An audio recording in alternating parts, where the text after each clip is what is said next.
President Bola Ahmed Tinubu has placed a temporary ban on all public-funded foreign trips for all federal government officials.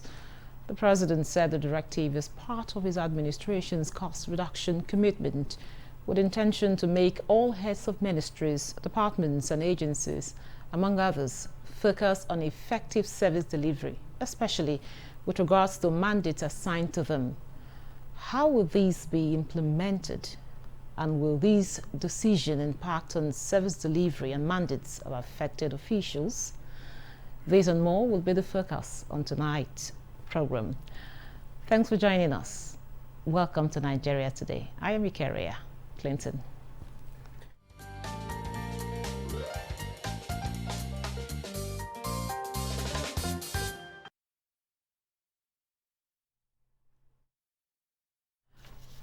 Well, joining us to discuss the reducing the cost of governance is an economist and public affairs analyst, Aliyu Shuaib Bani.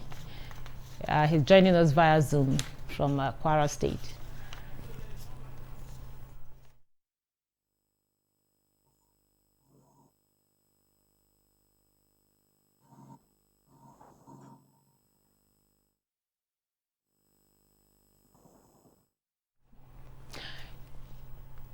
Mr. Ali, you're welcome to Nigeria Today. Thank you so much.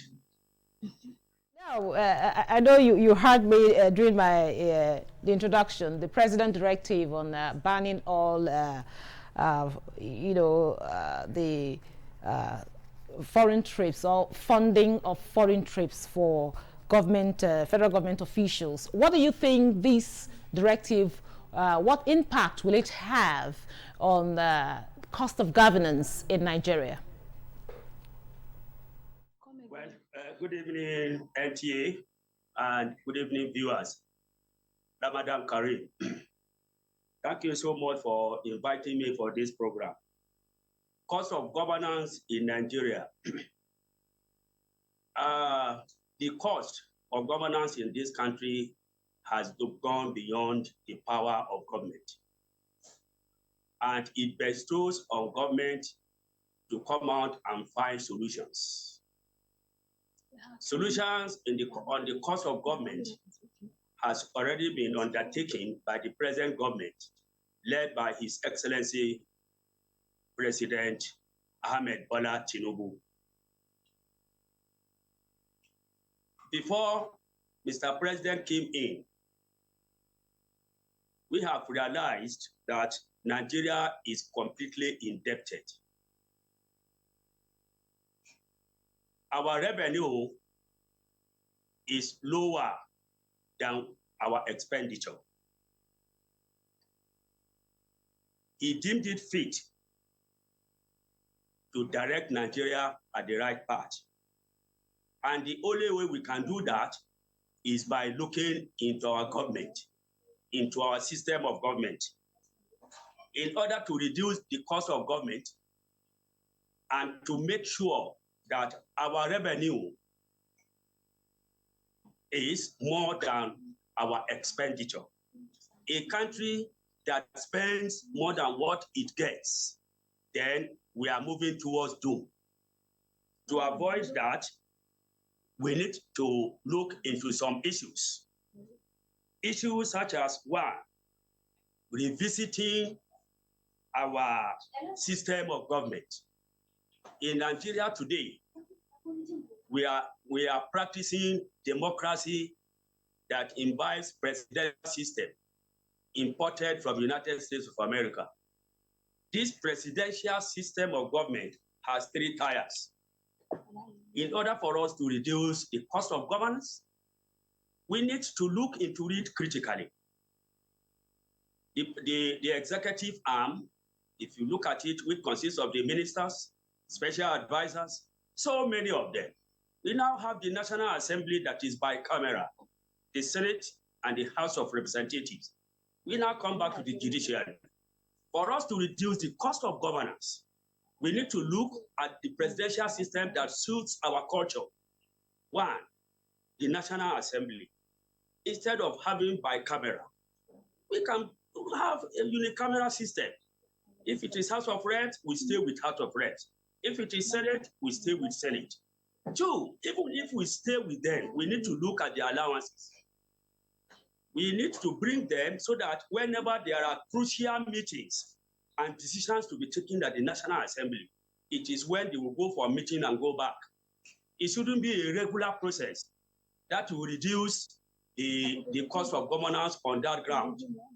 Then, number two, very importantly, we also have to look at the, streamlining the bureaucracy of this country. The bureaucracy is so wide. And we want to thank His Excellency President Tinubu for actually looking into Orasaya report that was given to us during Jonathan's regime. If you look at that report very well, governance bureaucracy is so wide. So many ministries, so many departments, so many agencies. So we thank God the National Assembly. Mr. Shuaib, I do understand the angle you're coming from and where you're going from, but tell us, how can government agencies streamline operations, to reduce costs without sacrificing efficiency? Ma'am, come again. It's not clear. Can government agencies, streamline the operations to reduce costs without sacrificing efficiency? Yes, that is a very important thing. They need to streamline it so that there are some of those unnecessary MDAs that need to be scrapped off. Then those that are necessary and overlapping, they need to bring them together so that it will become a little bit not so wide. Then the cost of the personnel cost that is eating deep into the fabric of our government will have to come down by the time it is properly streamlined. That is what I'm trying to say on that. Then, very importantly, another area where we can reduce cost of governance is to change our attitude. Our attitude towards governance. We have to believe that we don't have any other country more than Nigeria. As a result, those people in government, the officials in government, they just have to change their attitude of governance. Their corruption must reduce. You see, when you are giving job, you should do it wholeheartedly. We should remove what is called sentiment, religious sentiment, ethical sentiment. Let us come in.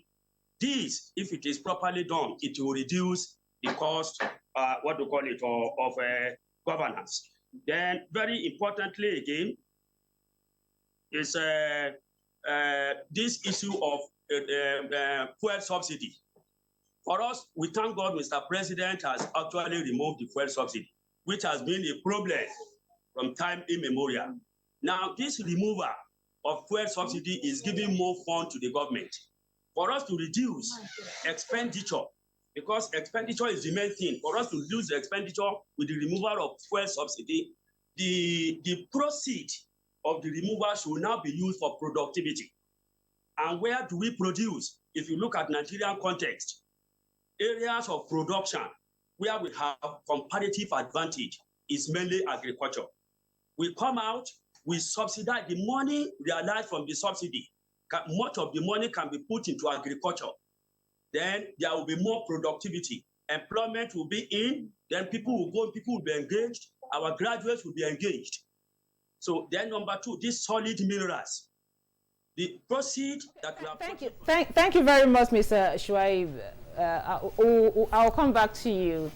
Now, joining us in the studio is an economist, management scholar, and sustainability expert, Dr. Chinonso Stanley Ndukwe. You're welcome to Nigeria today. Thank you very much for this privilege. Now we are actually talking about reducing the cost of governance, and of course, recently the president, banned all foreign trips, funded foreign trips for all federal government officials. Now we are talking, in your own opinion, what impact will this directive have on cost of governance in Nigeria? Thank you very much for that beautiful question. First of all, we have an economic challenge here, and any steps that could reduce the expenditure on travel or international movements like this, it will positively, lead to saving and also make the executives and the ministers much more, home base, because they are nominated for to think about the solutions to most of our challenges in Nigeria. Both those who are in the Ministry of Health, Agriculture, and Water Resources, their interest right now should be how to solve the problems we have at home. Traveling right now is not the best, so it's going to save costs. It's going to also make them think better ways to solve our challenges here. Most of those travels they engage in could be, they could also get those information through digitization, through the internet. They could attend such conferences digitally through webinars and sit down here and make suggestions to the presidency on how we can solve our problems. So such step by the presidency is commendable. So, still on you, I was actually about asking you what role technology will play in reducing the cost of governance, but you just answered a part of that, actually. Now, how can government prioritize essential, services while still cutting down unnecessary expenses? The thing here is we are not having enough public-private partnerships. The ministries are not just there to pay salaries to civil servants.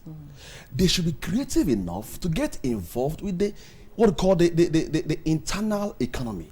Those markets, those local sectors are not they're not involved in government, which is quite poor.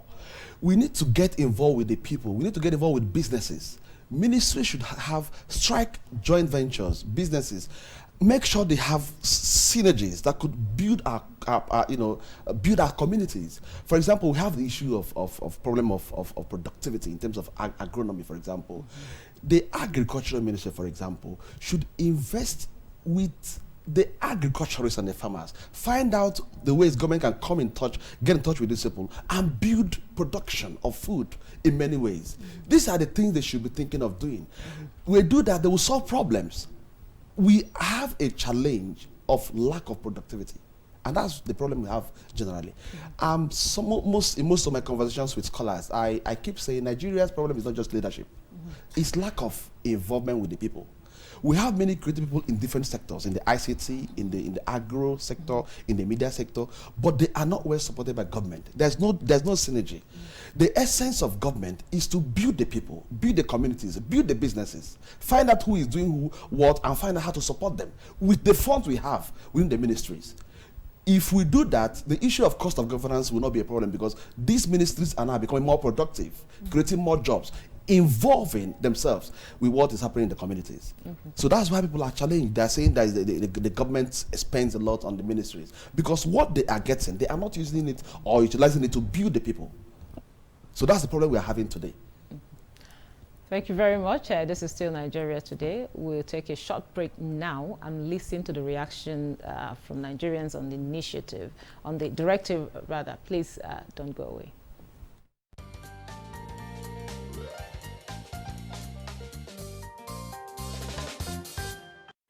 For 3 months, the minister should not travel outside the country for like 3 months.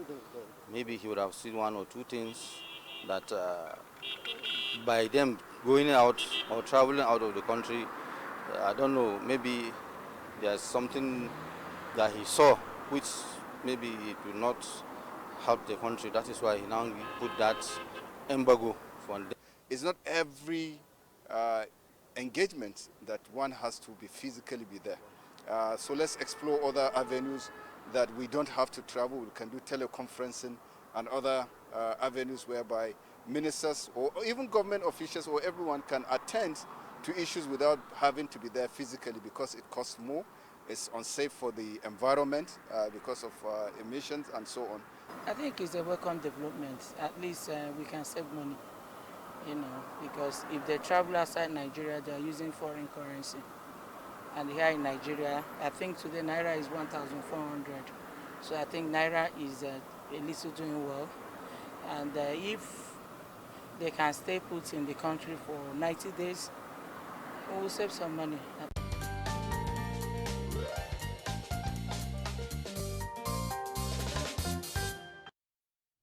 Welcome back. This is still Nigeria Today, and we are looking at reducing costs of governance. And I have two gentlemen with me, one in the studio and, of course, one via Zoom. So, Shuaib, you had the reaction of people there. Now, the ban is just for 3 months. Beyond 3 months, what would you, advise? What would you want to see? I mean, when the ban is over? Would you want to see?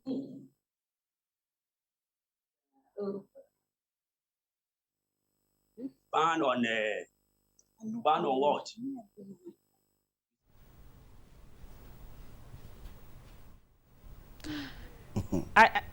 Can you hear me? No, ma. No, ma.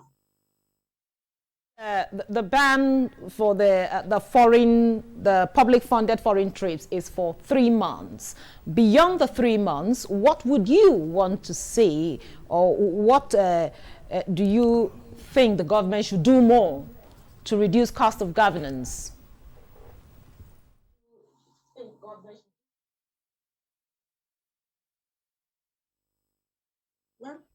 Although your question is not clear, but what I will now come out to say, what do we think government can do more to reduce cost of governance? Yes. I will now come out to say, what do we think government can do to reduce cost of governance? Yes, number one, our budget system. You see, our budget system should be properly looked into. That is very important. We should look into the budget very well, to make sure that it is properly scrutinized, so that the productive areas where we know the country will actually produce and have comparative advantage, that is where much of our resources will be allocated into. Then when we have productivity, we are expecting more revenue. Then very importantly, we should also concentrate on security. By the time there is security, much of our funds must be allocated into the modern system of security outfit, so that our farmers will be able to go to the farms freely. Then another very important area that we can advise the government is, as I have said earlier, we should make sure we run away from corruption. The present government is actually appreciated for fighting this corruption. All institutions should be strengthened, because we need strong institutions. That will be the only way by which we can improve our economy. Mr. Shuaib, back to you, Dr. Chinonso. Yes, please. You talked about private-public partnership or public-private partnership. I wanted to, open our eyes more on what the role of this partnership, the public-private partnership, in cutting the cost of governance, and how effective do you think it will be? And also tell us also, beyond the 3 months, like I asked him, yes, what areas do we want to see this cutting the cost of governance? Thank you very much. Thank you very much. I would want to start from the second question. First, there should be focus. Mm-hmm. You see, fragmentation or getting involved in different sectors as a focus point or focal point would terminate the government's interest in achieving something great. Mm-hmm. The government should look at the 5 important sectors that are being challenged today, that is affecting every other thing we are having in Nigeria. Focus on those areas and save money. Focus on healthcare, for example. This country, at this level we are today, as an oil democracy, should be able to afford healthcare for every child, every woman, at the stage where we are right now. Focus on solving the health challenges we have. Focus on agriculture. These are areas that will save costs and also build the economy. When people are healthy and they can be able to farm and produce, we have a better system, a better economy. Then number 3, we should have a solid transport system. The Ministry of Transport should be a focus point because of the subsidy they have removed. It's still unbelievable that a place like Abuja, for example, we don't have a standard transport system like we have in the UK, where I studied. There should be a solid transport system that can employ up to 10 to 15,000 people. A system whereby from your office, you can get a bus straight to your house. It will ease business. It will also ease standard of living and create funds and also revenue for the government. Fourth, the ICT. We need to develop our ICT space so massively because that's the future. ICT is giving much more funds in the US, in the UK, in China, all these new age economies, giving them solidity in terms of revenue, in terms of infrastructure, and in terms of productivity. This is very important. Then fifthly, there should be investment in security. We should look at the Ministry of Defense and rebuild it.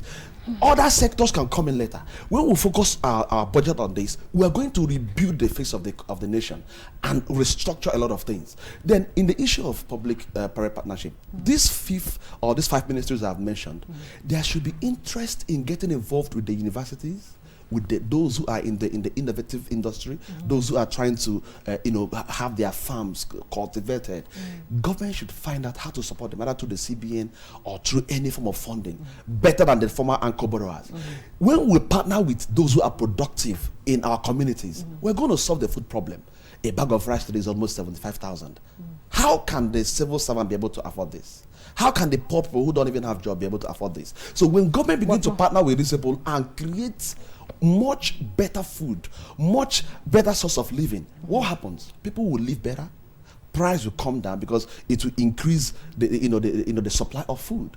Then in the issue of health, we have a couple of a country whereby still have quack clinics, quack chemists in this nation and at this age. What is the Ministry of Health doing today with their budget to make sure we have solid private clinics that are supported by the government, not only through NHIS, through other funds that will make sure that a poor person who does not have money can be able to access healthcare, access a laboratory test. These areas, they will not just cut costs. In the long run, they will make the economy much more vibrant.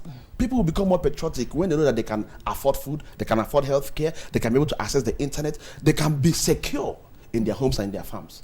These are areas government can focus. By such focus, they will save the cost of spreading the money in every ministry.